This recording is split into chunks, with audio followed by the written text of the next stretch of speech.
क्या आपने कभी AK-47 नाम के हथियार के बारे में सुना है? AK-47 दुनिया की एकमात्र ऐसी राइफल थी जिसे बुरे से बुरे हालातों में इस्तेमाल किया जा सकता था। जहां दूसरे हथियार बस हल्की सी ठंड पड़ने की वजह से जाम होकर काम करना बंद कर देते थे, वहीं AK-47 को चाहे आप पानी में फेंक दो या फिर उसे घंटों बर्फ में डाल दो, यहाँ तक कि अगर उसके अंदर रेत तक भी चली जाए, फिर भी ऐसा कभी नहीं हुआ कि उस बंदूक का ट्रिगर दबाने पर उसने फायर ना किया हो। साल 1947 यही वो समय था जब एक छोटे से गांव के लड़के ने इस हथियार को पूरी दुनिया के सामने पेश किया। उसने ये हथियार अपने देश की सुरक्षा के लिए बनाया था, लेकिन उसे क्या पता था कि एक दिन उसका ये हथियार इस पूरी दुनिया का सबसे ज्यादा इस्तेमाल किया जाने वाला हथियार बन जाएगा। मिखाइल क्लाश्निकोव, यही उस आदमी का नाम था जिसने AK-47 का आविष्कार किया। लेकिन ऐसा नहीं था कि आज क्लाश्निकोव को दुनिया की सबसे अच्छी बंदूक बनाने का आइडिया आया और उसने कल उसे बनाकर सबके सामने रख दिया। इसके पीछे की कहानी बहुत लंबी है। आइए जानते हैं कि इन सब की शुरुआत कैसे हुई। ये साल था 1941। वर्ल्ड वॉर को शुरू हुए 2 साल हो चुके थे, लेकिन ये लड़ाई खत्म होने का नाम ही नहीं ले रही थी। हम देखते हैं कि क्लाश्निकोव और उसके साथी सिपाही आज एक जंग पर आए थे। इस लड़ाई को वो जीत तो जाते हैं, लेकिन उनकी तरफ के भी कई लोग मारे गए थे। क्लाश्निकोव लड़ाई के दौरान एक बम धमाके का शिकार हुआ था, जिसकी वजह से उसे भी बहुत चोट आई थी। अच्छी बात यह थी कि उसका समय रहते इलाज हो गया और डॉक्टर्स ने उसकी जान बचा ली। इस लड़ाई में क्लाश्निकोव का हाथ टूट गया था, जिसकी वजह से अब उसे जंग में जाने की इजाजत नहीं थी। उन सभी घायल सैनिकों को आराम करने की हिदायत दी गई थी और जब तक वो पूरी तरह से ठीक नहीं हो जाते, तब तक के लिए उन्हें उनके परिवार वालों के पास जाने के लिए छुट्टियां भी सैंक्शन की गई थी। क्लाश्निकोव की माँ कई सालों से उसके घर आने का इंतजार कर रही थी और आए दिन वो अपने बेटे की घर वापसी के लिए बड़े अफसरों को खत भी लिखा करती थी। हम देखते हैं कि जब सभी सैनिक रेलवे स्टेशन की ओर रवाना हो रहे थे, तभी उनकी कार कीचड़ में फंस जाती है।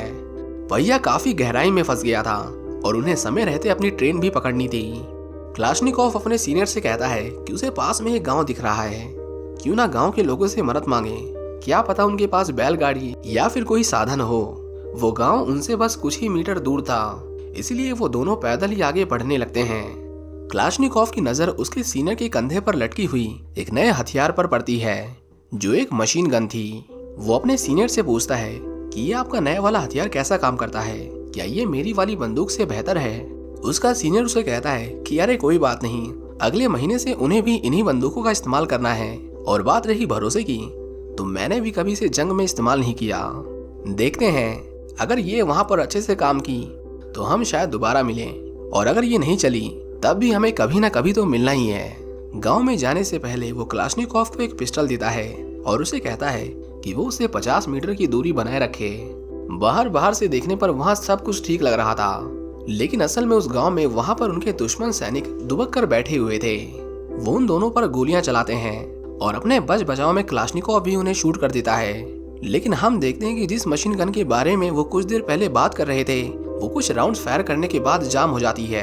उन्होंने दुश्मनों को तो ढेर कर दिया था, लेकिन इस गोलीबारी में क्लाश्निकोव के सीनियर को कंधे पर गोली लग जाती है। क्लाश्निकोव को हथियारों के बारे में काफी जानकारी थी। वो जब उस मशीन गन की मैगजीन खोलकर उसकी जांच करता है, तो उसे पता चलता है कि ठंड की वजह से उस मैगजीन में लगी एक स्प्रिंग जाम हो गई थी। क्लाश्निकोव उसे तुरंत ठीक कर देता है और उसका सीनियर उसकी हथियारों में इतनी दिलचस्पी देखकर दंग रह जाता है। उसे देखकर ऐसा लग रहा था कि मानो जैसे उसने ये बंदूक किसी सोल्जर के हाथ में नहीं, बल्कि किसी इंजीनियर के हाथ में दे दी थी। हम देखते हैं कि वो सभी ट्रेन में बैठकर अपने अपने घर की ओर जाने लगते हैं। मिखाइल को वहाँ पर एक और जंग का सिपाही मिलता है। उसने लड़ाई के दौरान अपना हाथ गंवाया था और उसके अंदर कहीं ना कहीं इस जंग के हालातों को लेकर नफरत थी। वो मिखाइल से पूछता है कि वो इससे पहले क्या काम करता था, जिस पर मिखाइल उसे बताता है कि वो एक फैक्ट्री में कुछ न कुछ बनाता रहता था। उसने तीर कमान, छोटे मोटे हथियार और भी बहुत सारी चीजें बनाई थी। लेकिन उस कारखाने के मालिक ने एक दिन उसे इन्हीं सब के चलते फैक्ट्री से लात मारकर निकाल दिया। वो सोल्जर जब देखता है कि मिखाइल एक ऑटोमेटिक मशीन गन के ऊपर काम कर रहा था, तो वो उसे हिदायत देता है कि उसे इस डिजाइन को आर्मी को दिखाना चाहिए, वो जरूर इसे बनाने में तुम्हारी मदद करेंगे। मिखाइल उसकी बातों से इतना चार्ज अप हो गया था कि वो बीच रास्ते में उस ट्रेन से उतर जाता है। वो मटाई नाम के एक शहर में था। इसी जगह पर वो कारखाना था जहाँ पर मिखाइल सोल्जर बनने से पहले नौकरी करता था। वो भागकर उस कारखाने के मालिक के पास जाता है। कारखाने का मालिक पवेल क्रोतोव पहले तो उसे पहचान नहीं पाता, लेकिन उसे दिमाग पर जोर डालने पर याद आता है कि ये वही क्लाशनिकोव है जिसे उसने कुछ साल पहले नौकरी से निकाला था। उसे देखकर मानो जैसे कि उसने कोई बुरा सपना देख लिया था। वो इस बार भी बिना उसकी रैंक की इज्जत किए उसे फैक्ट्री से दफा होने के लिए कहता है। दरअसल कुछ सालों पहले हुआ क्या था कि क्लाशनिकोव उसकी फैक्ट्री में अपनी उसी ऑटोमेटिक गन को बनाने की कोशिश कर रहा था। लेकिन जब एक रूटीन चेकअप के दौरान सरकारी अफसरों को क्रोतोव की फैक्ट्री में वो बंदूक मिली तो उन लोगों ने उसकी पूरी फैक्ट्री को पूरे 2 दिन के लिए सीज करवा दिया। क्रोतोव के ये साबित करने में पसीने छोड़ गए कि वो बंदूक उसकी नहीं है और ऊपर से जो उसे नुकसान सहना पड़ा वो अलग। क्लाशनिकोव उसे समझाता है कि वहाँ बॉर्डर पर उसके लोग अपनी जान गंवा रहे हैं और उनके पास जो हथियार हैं उसे वो जंग जीतना तो छोड़ो, वो दुश्मनों के सामने ज्यादा देर तक टिक भी नहीं पाएंगे। वो उसकी फैक्ट्री में काम करने के लिए बस एक छोटी सी जगह और उसके कुछ टूल्स मांग रहा था। लेकिन क्रोतोव उसे साफ साफ मना कर देता है और उसे कहता है कि अगली बार वो उसे इस फैक्ट्री में दिखाई नहीं देना चाहिए। क्लाशनिकोव बहुत परेशान था और वो फैसला करता है कि अगली ट्रेन पकड़कर वो अपने घर चला जाएगा। वो रेलवे स्टेशन पर बैठकर एक ट्रेन का इंतजार कर रहा था कि तभी वो एक हाई रैंकिंग ऑफिसर को देखता है। वो भागकर उनके पास जाता है और उन्हें अपनी ऑटोमेटिक गन के डिजाइन के बारे में बताता है। वो अफसर अपने कीमती टाइम से क्लाशनिकोव के लिए थोड़ा समय निकालता है और वो उसके ऑटोमेटिक गन के डिजाइन से इतना इम्प्रेस हुआ था कि उसने अपनी तरफ से उसे इस बंदूक के ऊपर काम करने की परमिशन दे दी थी। क्लाशनिकोव उसका एक मंजूरी नामा क्रोतोव को दिखाता है। क्रोतोव समझ गया था कि ये लड़का बहुत जिद्दी है, लेकिन साथ ही साथ वो जुनूनी भी था। वो उसे अपनी फैक्ट्री में काम करने के लिए एक कमरा देता है जहाँ पर हर एक औजार पहले से मौजूद था। क्लाशनिकोव अपनी उस ऑटोमेटिक गन के डिजाइन के ऊपर काम करने लगता है। एक ऑटोमेटिक गन से यहाँ पर उसका मतलब ये था कि एक ऐसी गन जिसे चलाने के साथ साथ उसे बार बार रिलोड करने की जरूरत ना पड़े। धीरे धीरे क्लाशनिकोव को एहसास हो जाता है कि वो अपने टूटे हाथ के साथ गन की ड्राइंग तो बना सकता है, लेकिन वो लोहा नहीं काट सकता। उसे कुछ लोगों की जरूरत थी। क्लाशनिकोव क्रोतोव से उसके कुछ वर्कर्स मांगता है, लेकिन क्रोतोव की ट्रेन बनाने की फैक्ट्री थी और वो उन मजदूरों को पैसे देता था, ना कि सरकार। इसीलिए वो क्लाशनिकोव को मजदूर देने से साफ साफ मना कर देता है। क्रोतोव उसे अपना समझकर एक सुझाव देता है। वो कहता है कि देखो, तुम्हारे अंदर वो बात नहीं है और वो अफसर जिसने तुम्हें ये मंजूरी नामा दिया है उसने भी तुम्हारे अंदर बस एक घायल सैनिक को देखा, एक सैनिक जो अपने देश के लिए कुछ करना चाहता है। उसने तुम्हें बस तुम्हारी तसल्ली के लिए ये मंजूरी दी है और इससे ज्यादा तुम्हारे अंदर और कोई खास बात नहीं। क्लाशनिकोव उसकी बातों से निराश हो गया था। वो चुपचाप बैठकर अपने डिजाइन को देख रहा था और अंदर ही अंदर वो खुद से सवाल कर रहा था कि ये उससे हो पाएगा भी कि नहीं। लंच के बीच में उसके पास कुछ लोग आते हैं। ये उसी फैक्ट्री में काम करते थे और जब उन्हें पता चला कि एक नया लड़का किसी बंदूक के ऊपर काम कर रहा है तो वो सभी उसके इस काम में मदद करना चाहते थे। क्लाशनिकोव ने अभी तक अपने गन की ठीक से ड्राइंग भी नहीं बनाई थी, लेकिन फिर भी उन लोगों को उस पर भरोसा था। वो अपने 8 घंटों की शिफ्ट के बाद उसकी बंदूक बनाने में मदद करते थे और धीरे धीरे ट्रायल एंड एरर करते करते उन्होंने फाइनली उस गन को कुछ ही हफ्तों में तैयार कर लिया था। अब फैसले की घड़ी आ चुकी थी। उन्हें अपनी गन को टेस्ट करना था। पिछली बार भी क्लाशनिकोव यहाँ तक पहुँच गया था, लेकिन एक बोल्ट के लूज होने के चलते उसकी गन ठीक से चली नहीं। हम देखते हैं कि वो जैसे ही ट्रिगर दबाते हैं उस गन से एक के बाद एक कई गोलियां निकलती हैं और ऑटोमेटिक रीलोडिंग भी ठीक तरीके से काम कर रही थी। क्लाशनिकोव सभी से कहता है कि उनकी मदद के बिना वो कभी इसे पूरा नहीं कर पाता और वो उनकी मदद के लिए तहे दिल से उनका शुक्रगुजार है। क्लाशनिकोव इसके बाद कजाकिस्तान के अल्मा आटा शहर में जाता है। उसे उस अफसर से मिलना था जिन्होंने उसे उस गन को बनाने का मंजूरी नामा दिया था। वो उनके ऑफिस में जाता है, लेकिन वहां पहुंचकर उसे पता चलता है कि सरकार ने उसका कहीं और पर ट्रांसफर कर दिया था। वो वहां के एक सोल्जर से कहता है कि कोई बात नहीं, अभी उनकी जगह पर जिन्हें कमांडिंग ऑफिसर बनाया गया है वो एक बार उनसे उनकी बात करवा दे। वो क्लाशनिकोव से कहते हैं कि कमांडिंग ऑफिसर ऐसे ही किसी से नहीं मिलते, उसे इसके लिए अपॉइंटमेंट लेनी होगी।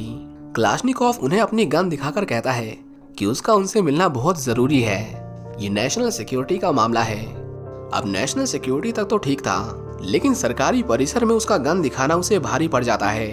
हम देखते हैं कि वो लोग उसे खतरा समझकर उससे उसकी गन छीन लेते हैं और उसे कमरे में ले जाकर लॉक कर देते हैं।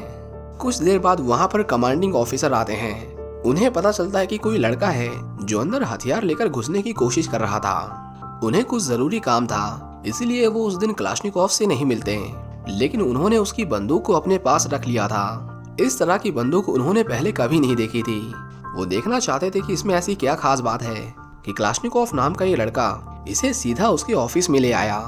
अगले दिन वो उस गन को फायर आर्म डिपार्टमेंट के एक ऑफिसर के पास टेस्टिंग के लिए भेजता है। वो ऑफिसर उस गन को देखते ही समझ जाता है कि ये गन हैंडमेड है, क्योंकि दिखने में वो बहुत सिंपल थी। लेकिन जब वो उस बंदूक से फायर करते हैं तो उनके विचार उस हथियार के लिए एक पल में बदल जाते हैं, क्योंकि उन्होंने ना जाने कितने हथियारों की टेस्टिंग की, लेकिन इतना स्मूथ फायर करने वाली ऑटोमेटिक गन उन्होंने पहले कभी नहीं देखी। हम देखते हैं कि सभी क्लाशनिकोव का मजाक उड़ा रहे थे। वो उसे कहते हैं कि शक्ल से तो वो 5वीं पास भी नहीं लगता, और वो खुद को उस गन का इन्वेंटर बता रहा है। उन्होंने उसे पिछले एक दिन से भूखा रखा था और क्लाशनिकोव को लग रहा था कि शायद वो उसे जेल में भी डाल दें। कुछ देर बाद वहाँ पर कमांडिंग ऑफिसर आता है और वो क्लाशनिकोव को उसके साथ चलने के लिए कहता है। जो लोग कुछ देर पहले उस पर हंस रहे थे अब उन लोगों के चेहरे देखने लायक थे। कमांडिंग ऑफिसर क्लाशनिकोव से कहते हैं कि उसकी बनाई हुई गन बहुत अच्छी है, लेकिन उसका वजन बहुत ज्यादा है। वो कहते हैं कि इस तरह का हथियार तो हमारे हर सोल्जर के हाथ में होना चाहिए, लेकिन उसके लिए हमें सबसे पहले all union fire arms competition में हिस्सा लेना होगा, क्योंकि उस कंपटीशन को जीतने वाले हथियारों को ही मिलिट्री में शामिल किया जाता है। क्लाशनिकोव की गन पर अभी बहुत काम बाकी था। उसमें कुछ सुधार के बाद अब समय आ चुका था कि वो उसे उनके जनरल के सामने पेश करें। क्लाशनिकोव बहुत नर्वस था। अगर उसकी गन किसी भी कारण से नहीं चलती तो जनरल उसे कंपटीशन से निकालने से पहले एक बार भी नहीं सोचता। हम देखते हैं कि जनरल उनसे मिलने आता है और उनसे पूछता है कि तुम में से क्लाशनिकोव कौन है। क्लाशनिकोव उसके सामने आता है और उसे अपना हथियार पेश करता है। वो जनरल जब उसकी बनाई हुई बंदूक से एक दूर रखे टारगेट के ऊपर शूट करता है तो उसकी गन ठीक ही काम कर रही थी। जनरल के चेहरे पर कोई भाव नहीं थे, न खुशी के और न ही निराशा के। वो क्लाशनिकोव से पूछता है कि तुमने अपनी ये यूनिफॉर्म कब से नहीं बदली। जनरल उसे खुद के लिए एक नई यूनिफॉर्म सिलवाने के लिए कहता है और वो उसे कहता है कि वो खुद उसकी सिफारिश इस कंपटीशन को ऑर्गेनाइज करने वाली कमेटी से करेगा। क्लाशनिकोव खुशी के मारे फूला नहीं समाता और जिन जिन लोगों ने उसके साथ इस गन को मिलिट्री तक पहुंचाने का सपना देखा था वो कहीं ना कहीं उजागर होता हुआ नजर आ रहा था। उस रात वो सभी जश्न मनाते हैं। कमांडिंग ऑफिसर सभी से कहता है कि बहुत कम ही लोग होते हैं क्लाशनिकोव जैसे जिनके अंदर इस तरह के काम करने का पैदाइशी हुनर होता है। क्लाशनिकोव समय समय पर अपनी माँ को चिट्ठियां लिखा करता था और उन्हें बताता था कि वो अपने देश के विकास में कितना बड़ा योगदान दे रहा है। इसके एक साल बाद यानी 1943 में क्लाशनिकोव को मॉस्को भेज दिया जाता है। अब से उसे यहीं पर रहकर अपनी गन के ऊपर काम करना था। जनरल की सिफारिश के चलते उसे वहाँ पर ज्यादा परेशानी नहीं होती, क्योंकि अक्सर वहाँ पर आने वाले नए लोगों को परेशान किया जाता था।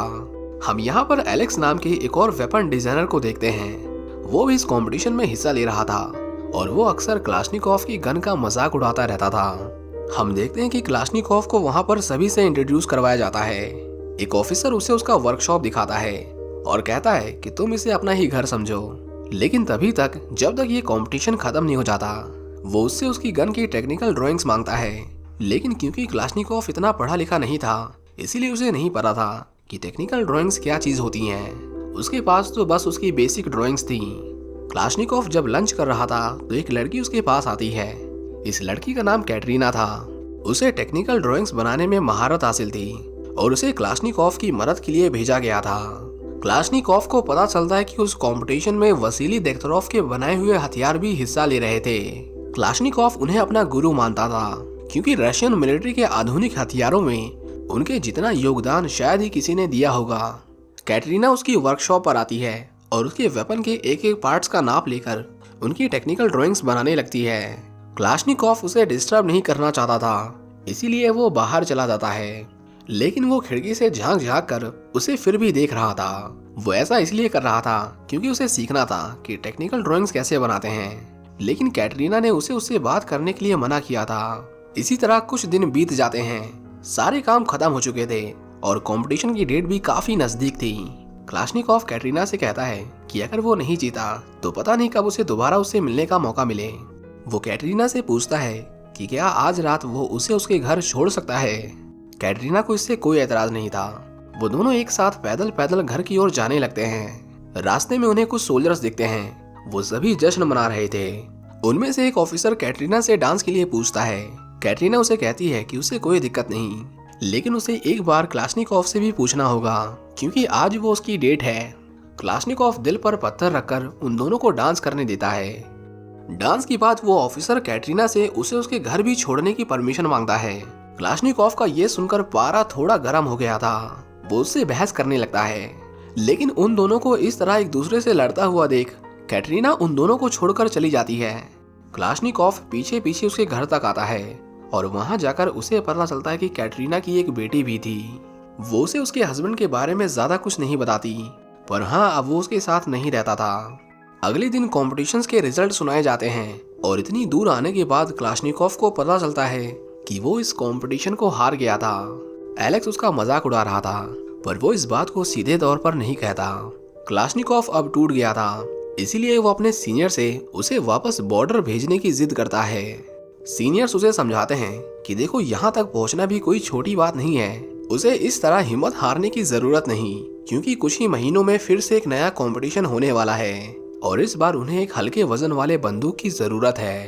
वो क्लाशनिकोव को वापस कजाकिस्तान जाकर एक नया हथियार बनाने की हिदायत देते हैं, क्योंकि वहाँ सभी उसे जानते थे।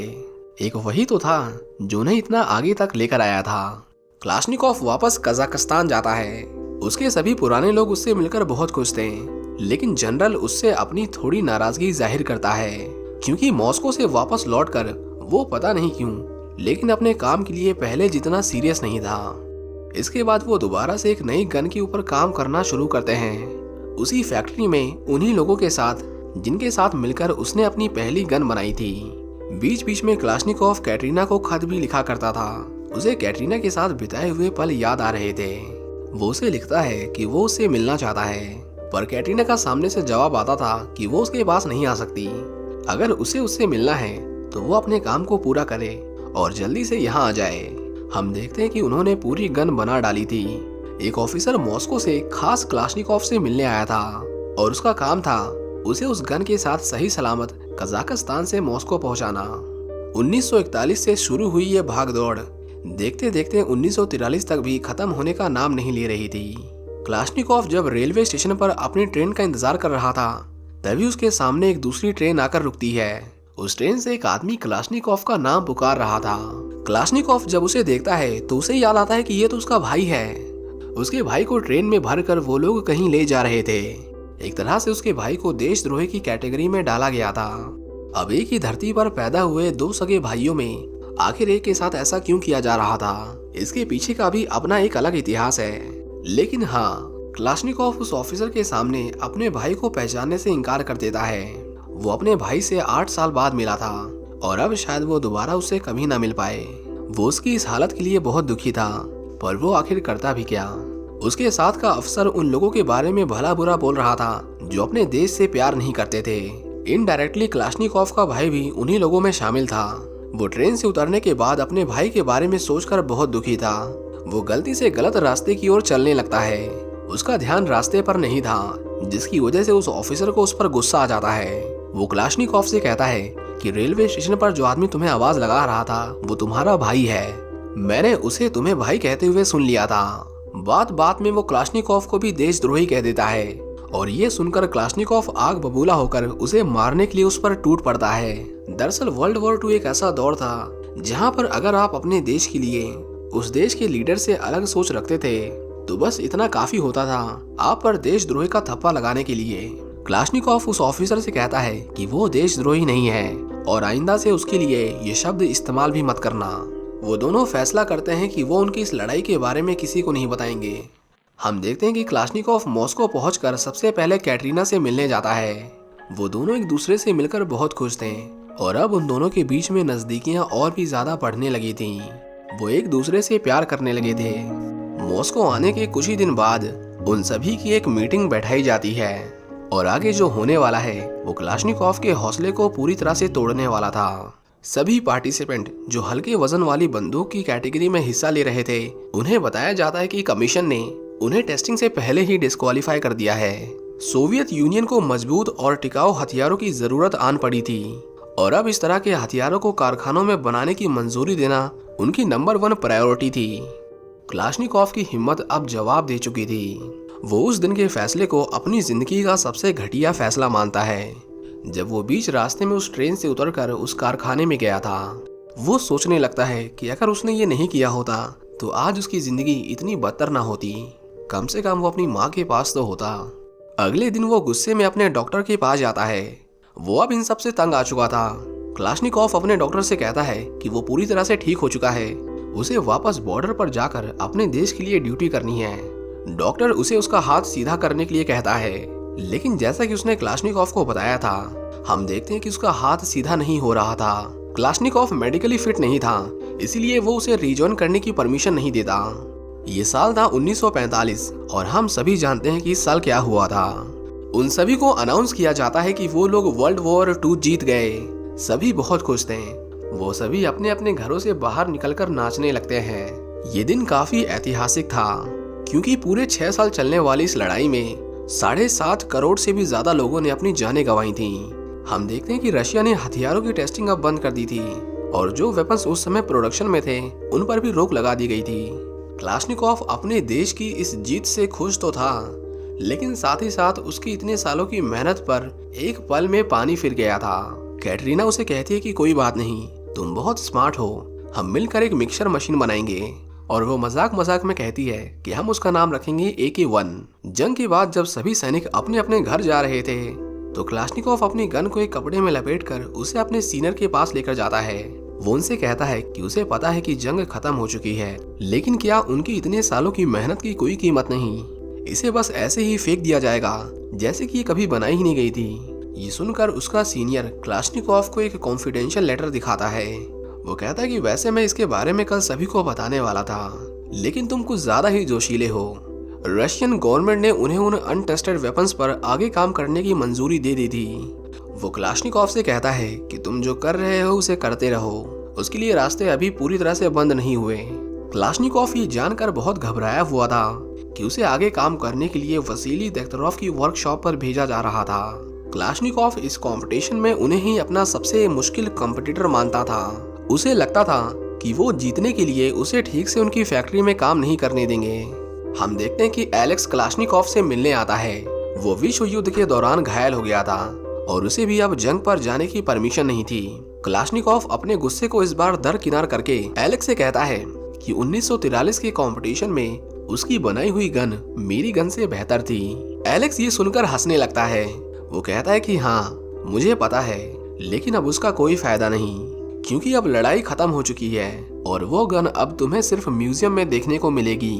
सरकार को अब हल्की बंदूकें चाहिए, वैसी बंदूकें जैसी तुमने बनाई थी। एलेक्स उसे कहता है कि यहाँ ऐसा ही चलता है। उस दिन उन्हें मेरी जरूरत थी, आज उन्हें तुम्हारी जरूरत है, कल उन्हें किसी और की जरूरत होगी। हमारे जैसे लोग तो आते जाते रहते हैं। इसके बाद हम देखते हैं कि क्लाशनिकोव कॉनरो शहर में अपने गन के ऊपर फिर से काम शुरू कर देता है। उसे अलेक्जेंडर नाम का एक असिस्टेंट असाइन किया गया था और इतने सालों में ये पहला ऐसा आदमी था जो क्लाशनिकोव की हर बात मानता था। क्लाशनिकोव को अब हर चीज की बहुत बारीकी से समझ थी। वो इस बार किसी भी हालत में पीछे नहीं हटने वाला था। क्लाशनिकोव देखता है कि पहली बार उसकी गन के एक एक पुर्जे एक दूसरे से अच्छी तरह से फिट हो रहे थे। ये बिल्कुल ऐसा था जैसे कि ये सभी पुर्जे एक दूसरे के लिए ही बने थे। ये साल था 1947। वर्ल्ड वॉर 2 को खत्म हुए 2 साल बीत चुके थे और क्लाशनिकोव की गन बनकर तैयार हो चुकी थी। सभी को उनकी गन्स टेस्ट करने के लिए हफ्ते के कुछ दिन पहले से ही तय किए गए थे। उसे पता चलता है कि उसकी गन्स की टेस्टिंग का दिन कंपटीशन से एक दिन पहले पड़ रहा था। इसका मतलब ये था कि अगर टेस्टिंग के समय उसकी गन में कोई प्रॉब्लम आती तो उन्हें उसे सुधारने का समय नहीं मिलता। क्लाशनिकोव को उस गन को आज ही टेस्ट करना था, जिसके लिए वो अपने सीनियर ऑफिसर से इसकी परमिशन मांगने जाता है। पर आगे से उसे जवाब आता है कि अभी कुछ दिनों तक देख्तरोव की बनाई हुई गन्स को टेस्ट किया जाएगा और उसके बाद ही उसका नंबर आएगा। क्लाशनिकोव उन्हें कहता है कि हमें बस इस गन को टेस्ट करना है, हम इसे जंगल में भी टेस्ट कर सकते हैं। पर उसके सीनियर्स उसे बताते हैं कि यहाँ से हथियार बाहर ले जाना रूल्स के खिलाफ है और ऐसा करने पर उसका कोर्ट मार्शल भी हो सकता है। क्लाशनिकोव ने जिद कर ली थी कि वो उसे आज के आज ही टेस्ट करेगा। हम देखते हैं कि वो अपने असिस्टेंट के साथ उस गन को लेकर ग्राउंड के पीछे जाता है और उस गन से निशाना साध कर एक के बाद एक कई राउंड्स फायर करता है। जब उसके सीनियर्स बिना परमिशन के उसे टेस्टिंग करते हुए देखते हैं तो उसे तुरंत ही अरेस्ट कर लिया जाता है, क्योंकि उसने ऑर्डर्स को मानने से मना कर दिया था। क्लाशनिकोव अरेस्ट होने के बाद भी बहुत खुश था। क्योंकि उसे टेस्टिंग से पता चल गया था कि ये उसकी अब तक की सबसे अच्छी बंदूक है। हम देखते हैं कि क्लाश्निकोव को देख्तरोव के सामने पेश किया जाता है। पता नहीं कैसे, पर देख्तरोव उसके बारे में पहले से जानता था। वो क्लाश्निकोव से कहते हैं कि 1943 के कंपटीशन में जो उसने गन बनाई थी वो सच कहूँ तो काफी वाहियात थी, लेकिन तुम्हारे हाथ की कारीगरी का सच में कोई जवाब नहीं। इतनी दूर तक तो कोई पढ़ा लिखा आदमी भी नहीं पहुंच पाता जितनी दूर तक तुम आए हो। देख्तरोव क्लाश्निकोव से कहते हैं कि अगर तुम बुरा ना मानो तो क्या मैं तुम्हारी गन के डिजाइन देख सकता हूँ। क्लाश्निकोव को कोई एतराज नहीं था। हम देखते हैं कि वो देख्तरोव को उसकी गन का पूरा टेक्निकल डिजाइन और उसकी पूरी वर्किंग शो करता है। देख्तरोव उसे देखकर हैरान था, क्योंकि इससे पहले उसने ऐसा कोई वेपन नहीं देखा जिसके सभी पुर्जे इतने अच्छे से आपस में तालमेल बनाते हो। देख्तरोव उनसे कहता है कि क्लाश्निकोव की ये गन उसकी डिजाइन की हुई गन से बहुत ज्यादा बेहतर है। क्लाश्निकोव को अपने कानों पर यकीन नहीं होता कि उसने ये अभी अभी क्या सुन लिया। देख्तरोव खुद का नाम उस कंपटीशन से बाहर निकलवा लेते हैं, क्योंकि वो जानते थे कि वो इस कंपटीशन को नहीं जीत पाएंगे। वो अपने असिस्टेंट से कहते हैं कि वो उसकी गन्स को कहीं अलमारी में छुपा कर रख दें और ध्यान रखना कि वो किसी को दोबारा दिखाई ना दे। हम देखते हैं कि अगले दिन सभी क्वालिफाइड हथियारों की टेस्टिंग की जा रही थी। उन्हें पानी में डुबाकर, रेत में रगड़कर उनसे टारगेट पर निशाना लगाया जा रहा था। इतनी हैवी टेस्टिंग देखकर क्लाश्निकोव भी घबराया हुआ था। उसके पिछले 5 सालों की मेहनत का नतीजा आज इस एक दिन में आने वाला था। हम देखते हैं कि कुछ बंदूकें पानी में डुबाने या फिर रेत में रगड़ने की वजह से काम करना बंद पड़ गई थी, या तो वो रिलोड नहीं हो रही थी या फिर वो जाम हो गई थी। बिल्कुल आखिर में क्लाश्निकोव की गन को टेस्ट किया जाता है। हम देखते हैं कि क्लाश्निकोव की बनाई हुई गन किसी भी टेस्ट में फेल नहीं होती। उस गन से चाहे एक शॉट फायर किया जाए या फिर उससे एक के बाद एक लगातार शॉट्स फायर किए जाएं, पूरी टेस्टिंग के दौरान ऐसा कभी नहीं हुआ कि उस बंदूक ने एक भी ट्रिगर पर रिस्पॉन्ड ना किया हो। उसकी इतने सालों की मेहनत आखिरकार रंग लाई थी। क्लाश्निकोव कैटरीना के पास आता है और उसे बताता है कि उसकी बनाई हुई गन ही मिलिट्री टेस्ट को क्वालिफाई कर पाई। कैटरीना भी उसे बताती है कि वो उसके बच्चे की माँ बनने वाली है, और ये सुनकर क्लाश्निकोव बहुत खुश होता है कि उतना खुश तो वो अपनी गन के क्वालिफाई करने पर भी नहीं हुआ था। क्लाश्निकोव को आगे चलकर उसके इस आविष्कार के लिए उसे मेडल से सम्मानित किया जाता है। ये साल था 1949। क्लाश्निकोव अब एक हाई रैंक ऑफिसर बन गया था। उसका सीनियर उससे पूछता है कि वो आखिरी बार अपनी माँ से मिलने कब गया था। क्लाश्निकोव उन्हें बताता है कि उनसे मिले हुए तो उसे इतने साल हो गए कि अब जो उनका चेहरा भी भूल गया है। उसने सोचा था कि कंपटीशन को जीतने के बाद वो उनसे मिलने जाएगा, लेकिन आज उस बात को बीते हुए भी 6 साल हो चुके हैं। उसका सीनियर उसे कहता है कि वो उसकी छुट्टियां ग्रांट कर रहा है और अब समय आ चुका है कि तुम अपनी माँ को जाकर ये बताओ कि तुमने इस महान देश के लिए क्या किया है। क्लाश्निकोव को कुछ नए सोल्जर्स के सामने खड़ा किया जाता है और उन सभी के पास क्लाश्निकोव की AK-47 राइफल थी। जी हाँ, आपने सही सुना, AK-47। इस नाम का आइडिया क्लाश्निकोव को कैटरीना की उसी इलेक्ट्रिक मिक्सर से आया था जिसके बारे में वो उसे मजाक मजाक में बता रही थी। हम देखते हैं कि उसके सीनियर उन नए सोल्जर्स को क्लाश्निकोव के बारे में बताते हैं।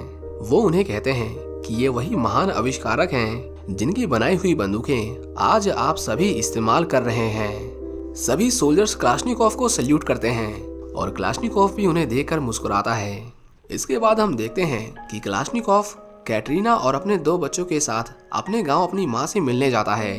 वो अपने घर पूरे 8 साल बाद वापस लौटा था। उसकी माँ उन्हें देखते ही उन सभी को गले लगा लेती हैं और इसी के साथ ये कहानी यहीं पर खत्म हो जाती है। आगे चलकर AK-47 दुनिया का सबसे ज्यादा प्रोड्यूस किया जाने वाला हथियार बना और तब से लेकर आज तक 200 मिलियन AK-47 बनाई जा चुकी हैं। AK-47 पूरी दुनिया में सबसे ज्यादा रिकॉग्नाइज वेपन है।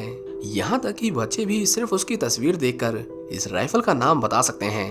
क्लाश्निकोव ने अपने जिंदा रहते अपनी तरफ से पूरी कोशिश की कि उनके इस आविष्कार का इस्तेमाल सिर्फ और सिर्फ उनके देश की सुरक्षा के लिए किया जाए, लेकिन वो कहते हैं ना कि कुछ चीजें ना ही पॉपुलर हो तो बेहतर है। हथियार भी कुछ न कुछ उन्हीं की कैटेगरी में आते हैं, क्योंकि आज हम सबको पता है कि AK-47 का ज्यादातर इस्तेमाल किन लोगों के द्वारा और किस काम के लिए किया जाता है। क्लाश्निकोव का सन 2013 में देहांत हो गया और इस दुनिया से जाने से पहले उन्होंने कई बार इस बात का जिक्र किया कि उन्हें अपने इस आविष्कार पर गर्व नहीं बल्कि पछतावा होता है।